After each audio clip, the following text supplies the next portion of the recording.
আসসালামু আলাইকুম। একদিনের ছুটি নিলেই মিলবে টানা 4 দিনের ছুটি। কেমনে কি এটা আপনাদেরকে এখন জানানোর চেষ্টা করব।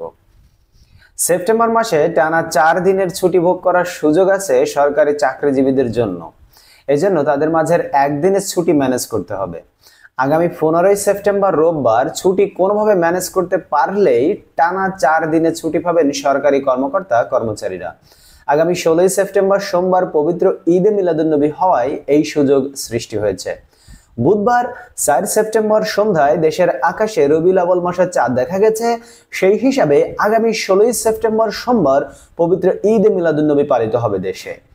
বর্ষপঞ্জিকা অনুসারে ঈদে মিলাদুন্নবীতে বাংলাদেশের সরকারি ছুটি থাকে, তাই সোমবার 16 সেপ্টেম্বর সরকারি অফিস আদালত বন্ধ থাকবে। এর আগে শুক্র শনিবার 13-14 সেপ্টেম্বর সাপ্তাহিক ছুটি, পরদিন রোববার অফিস খোলা। উল্লেখ্য, গত বছরের 25 অক্টোবর 2024 সালের সরকারি ছুটির তালিকা প্রকাশ করে জনপ্রশাসন মন্ত্রণালয়।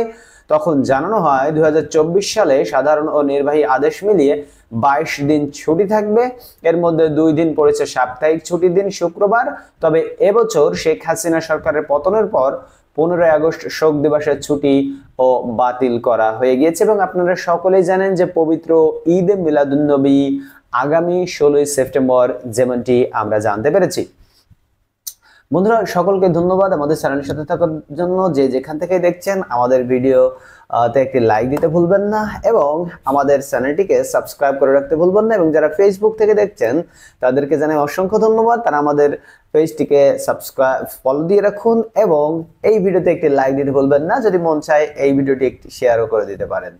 তো ধন্যবাদ, আবারও বলছি সবাইকে অসংখ্য মোবারকবাদ এবং অগ্রিম ঈদে মিলাদুন্নবী মোবারকবাদ। দেখা হবে ইনশাআল্লাহ পরবর্তী ভিডিওতে অন্য কোনো খবর নিয়ে। সে পর্যন্ত সকলে আল্লাহর রহমতে ভালো থাকবেন। আল্লাহ হাফেজ।